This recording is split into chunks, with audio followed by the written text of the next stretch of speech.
Guys, it's Ash here coming at you today in Raid Shadow Legends. What's going on? We have Assassin's Creed. It's live in game around the same time that this video goes live. We're going to talk about the brand new faction. We're going to talk about the fusion. We're going to talk about Ezio. I want to give my revised opinion. I got a little bit of a blowback in the comments. People are mad that I didn't call him S tier.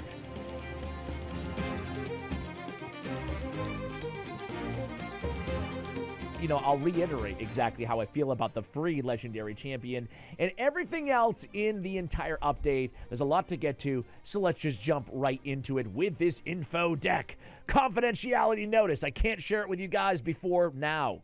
Here we go. So we have the campaign overview. The start date is today. The end date is April 8th. April 8th, okay? We have all the visuals here. Cool. We have all the champion sneak peeks. How many, when, and how? How many? 6 legendary champions. When? Well, from today till April 8th, excuse me, of 2026. How? 14-day loyalty program, a mixed fusion event, and other in-game events and activities. Champions will be available to acquire only during the event activation. Once acquired, champions stay in the game permanently. Kind of like a archer queen, right? It's now or never. Here are all the champions. We get Pontiff Augustin. This is the boss, the dungeon boss as well. This is a Knights Revenant, legendary void support champion. We have Bayek. He is a barbarian legendary void defense based. We have Basim. He's Sacred Order Legendary Force Affinity Attack-based champion. We have Edward Kenway. He's a Bannerlord Legendary Force Affinity Attack-based champion. We have Cassandra, who's going to be the Fusion champion, and Cassandra is a Legendary Magic Attack-based champion. We're going to take a look at her kit in just one moment. From the Argonites, the brand new faction in Raid Shadow Legends. Exciting times. And of course, Ezio from the Sacred Order. He is a Legendary Spirit Attack-based champion. So Ezio, let's talk about him really quickly. I've shared with you guys the loyalty program. Again, you're going to get Savage gear. There's also a 2-part program here where we get the 5-star soul, for him as well, under kind of the new format, right? So enrollment starts today and it ends again on the 8th of April. Deactivation date is going to be the 7th of May. This is his actual 7-day loyalty. You guys can see it. It's probably day 1 right now inside the game. After 14 days, you get the 2-star soul, and after you complete the phase 2, you get the 5-star soul for Ezio, which is really cool. So for Ezio, guys, so I've already talked about this dude's skills. I'm not going to go over everything again, but let me just reiterate my opinion on this champion. I think he's an amazing champion who's going to help out a lot of players out there. He does have nice kind of synergy with the Poison Combust from Xenomorph, right? So I like how they're kind of chaining at least a little bit of the vibe of these free champions from one IP collab to another. Not sure if that was intentional, but it's welcome either way.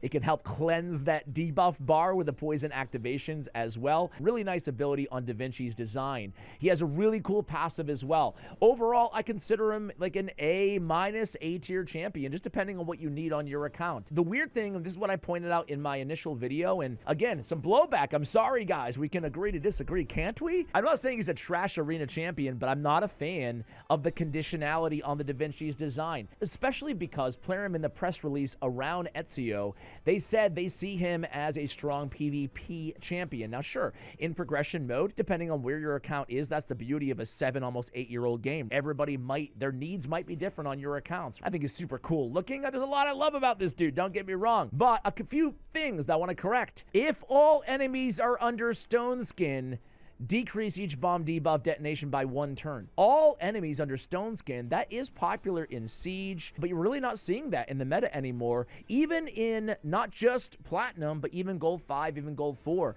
All Stone Skin teams are being replaced by Mercurial gear. Just all-out speed gear obviously is still popular, or like supersonic stuff like that. 9-piece protection sets are super popular. Obviously, Ferro gear is popular. So for every enemy to be under Stone Skin, well, you know, it's just not always going to be the case. Thus, a 2-turn bomb is not that appealing to me personally, and I'm sorry to say that, guys. That being said, I think he's a great champion. Again, I want to reiterate, his A3 is really cool, steals all buffs from the target, can't be resisted. I want to remind you guys, though, you can't just steal Stone Skin. It's still a 50-50 chance of being blocked. So it's not like you can go in and steal Stone Skin right out the gate. You got a 50-50, just like every other steel debuff champion out there in the game, okay? He does ignore defense, which is nice. We don't know his multipliers, but I will have a guide really soon on the test build for you guys on Ezio, where I'll really give my full opinion once I see his damage. And his passives are really nifty as well. So those are my thoughts on him. I don't think A- or A tier. I don't think it's that bad personally. Do you want me to be honest, or do you want me to pander and say every champion's an S tier champion here on the channel? You decide. I'm going to try to be honest with you guys. All right, next up we have Cassandra. That's the mixed fusion event and visuals. Exciting stuff. Today, we're going to launch a mixed fusion event for Cassandra. She, again, is from Argonites. I like the name of the faction. What about you guys? Legendary magic attack-based champion. She's a true mercenary. She was made for PvP combat. However, her passive skills will definitely unlock her potential in PvE combat as well. Her skill set was designed to make her turns come faster while slowing down the enemies by reducing their turn meter and boosting her own. You know what? Let's stop talking about her and let's take a look at her kit really quickly. So the A1 is a triple hitter. Attacks one enemy 6 times instead. If this champion has 50% HP or less, each hit decreases the enemy's turn meter, by 7.5 and increasing this champion's turn meter by 7.5. This effect cannot be resisted if this champion's under a Veil of Perfect Veil. A lot of Veil of Perfect Veil synergies lately in the game, even with a Roxanne buff, right? A 6-time hitter on an A1 is absurd. I kind of like it. Even a triple hit is nice, but a 6 hit? That's nasty. Spear of Leonidas really fits the motif of the new Greco-Roman faction, does it not? Attacks one enemy before attacking, plays a decreased defense and an HP burn on the target for 3 turns. Is on a 3-turn cooldown when booked. These debuffs cannot be resisted again if they're under a Veil of Perfect Veil. Plays a stun on all enemies for 1 turn if the damage dealt by this skill is more than 50% of the target's max HP. Can't be resisted if under a Veil or Perfect Veil. Pretty strong move, especially if you land that stun under all enemies, but we don't know her damage just yet, do we? So, TBD. I said this before, and this might be a pander because I know they're never going to do it, but why not include the multipliers? Is it that tough? We have to wait for the website to get them after they data mine 2 weeks later, 7 years into the game? Just give us the multipliers. I mean, I don't know. Isu's Blessing. This is a 6 book down to a 4-turn cooldown. Removes all debuffs from this champion. Removes all buffs would suck. Removes all debuffs from this champion. Heals them by 50% of their max HP. Fills their turn meter by 50%. Plays an increased attack buff, a shatter buff, and an increased speed buff on this champion for 2 turns. That strengthens the ignore defense, the shatter buff. So 3 essential buffs. She is pretty selfish. It's only her. But the passive effect on this skill prevents this champion's death, keeps them alive with 1 HP. If they're under an increased attack, a shatter buff, and an increased speed. That is the A3 ability. Interesting move. I don't hate it. But I would love, on a move like this, I would love an extra turn instead of a 50% turn meter fill.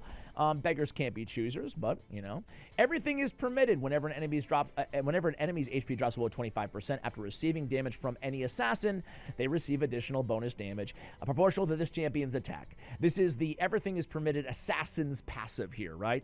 And then Blood of Sparta. Whenever this champion attacks an enemy, increases this champion's attack by an amount equal to 50% of the target's defense.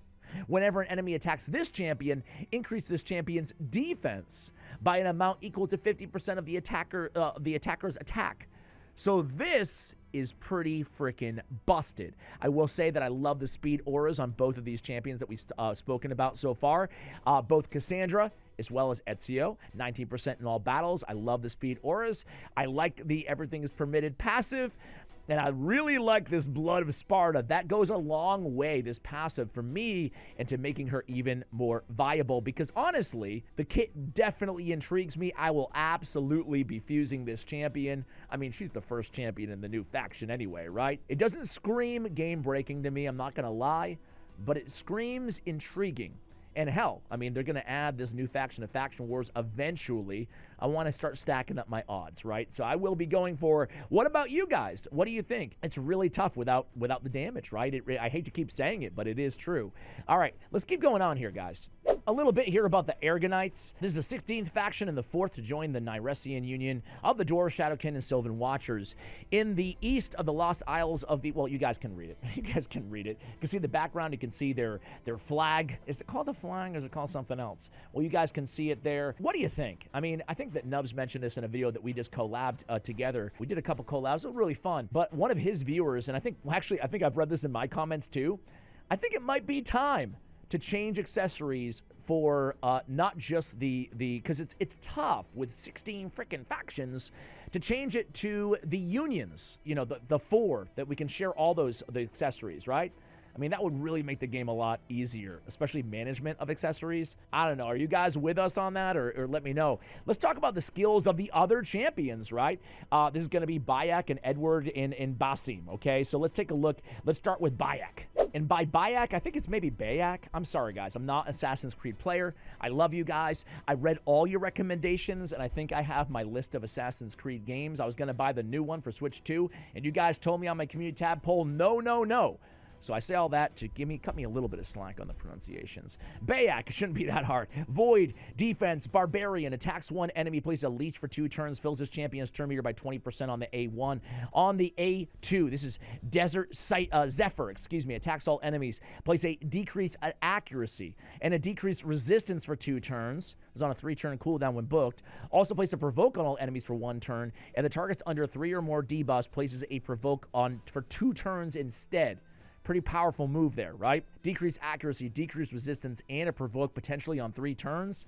That's nasty. You're bringing 3 debuffs anyway, right? Prayer of the Medjay. Increase accuracy on all allies for 2 turns on a 6 book down to a 5-turn cooldown. You can see that extra turn already, right? Plays a perfect veil and an increased defense on all allies except this champion. Plays an increased defense on this champion for 3 turns. So we get a 3-turn increased defense, which is great because the extra turn will strip that down 1 turn. So beautiful, really. Increased accuracy, perfect veil, and an increased defense ostensibly for your allies on a 3-turn cooldown because of the extra turn. Really powerful. You can open up with increased accuracy, perfect veil, increased defense on everybody, extra turn into a decreased accuracy, a decreased resistance, and a provoke on everybody, potentially for 2 turns. This champion and their allies cannot receive critical hits from enemies whose accuracy is equal to or lower than their own accuracy. What the frig? This might be the most busted passive I've seen ever. I mean, this is insane. This champion and their allies cannot receive critical hits from enemies whose accuracy is equal to or lower than their own accuracy. Oh my word. He also brings accuracy in all battles on the aura by 70, and then everything is permitted as the other assassin passive. Whoa! Talk about power creep there. This is a monster of a champion. Bayek. Wow. Of course, probably going to be hard to get, right?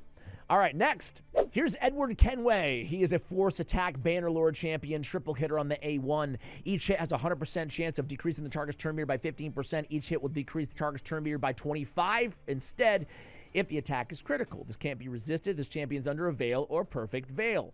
Fan the Hammer is a 4, booked down to a 3-turn cooldown on the A2. It's a 2-time hitter. First hit steals all buffs from all enemies and decreases each enemy's turn meter by 20%. Can't be resisted if the champion's under veil or perfect veil. Man, that's nasty too. Second hit, 100% chance of placing a sleep debuff on all enemies for 1 turn. This debuff will ignore blocked debuffs as if the attack is critical, and it can't be resisted if they're under a veil or perfect veil. What's the point of having blocked debuffs in this game anymore? I feel like half the new champion skills ignore it, you know? This is busted. That's a 3-turn cooldown as well.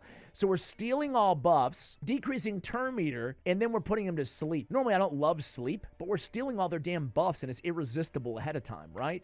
Wow, that's some nasty. Step aside the Kaimars of 2019, you know? Like, that's a move. All right, Between the Eyes. This is not a void either. Man. All right, Between the Eyes attacks 1 enemy before attacking, plays a perfect veil on this champion, as well as any other assassins on the team for 2 turns. Will ignore shield, stone skin, and block damage. What? Plays a block revive if the target's killed. Oh, that's a 3-turn cooldown. Oh my word. All right, we have another new passive here, as well as everything is permitted. Again, each hit inflicted by this champion is a 50% chance of placing a 100% ensnare debuff on the target for 2 turns. Ensnare is what they can't have increased turn meter effects, right? When this champion kills an enemy, plays 100% ensnare debuff on all other enemies for 2 turns and decreases their turn meter by 20%. Can't be resisted if this champion's under a veil or perfect veil.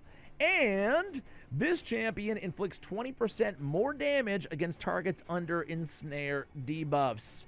Edward, Kenway, these champions are... You want me to say S tier on these? Yeah, of course, not the free one. Yeah, Basim. Basim in Shaq Daddy. We're just going to call him Shaq Daddy. Shaq Diesel? I'm the Hoopa, the Hypa. Okay, forget it. 2-time hitter on Dagger Swirl. Each hit has a chance of placing a weaken for 2 turns. If this champion is under a Veil or Perfect Veil, the chance increases by 100%. Then has a 50% chance of placing a debuff spread, 1 random debuff from the target, placing it on all enemies. If the champion is under a Veil or Perfect Veil, the chance increases by 100%. Now, it makes sense, the Veil and Perfect Veil, by the way, since they're all assassins, so I get it.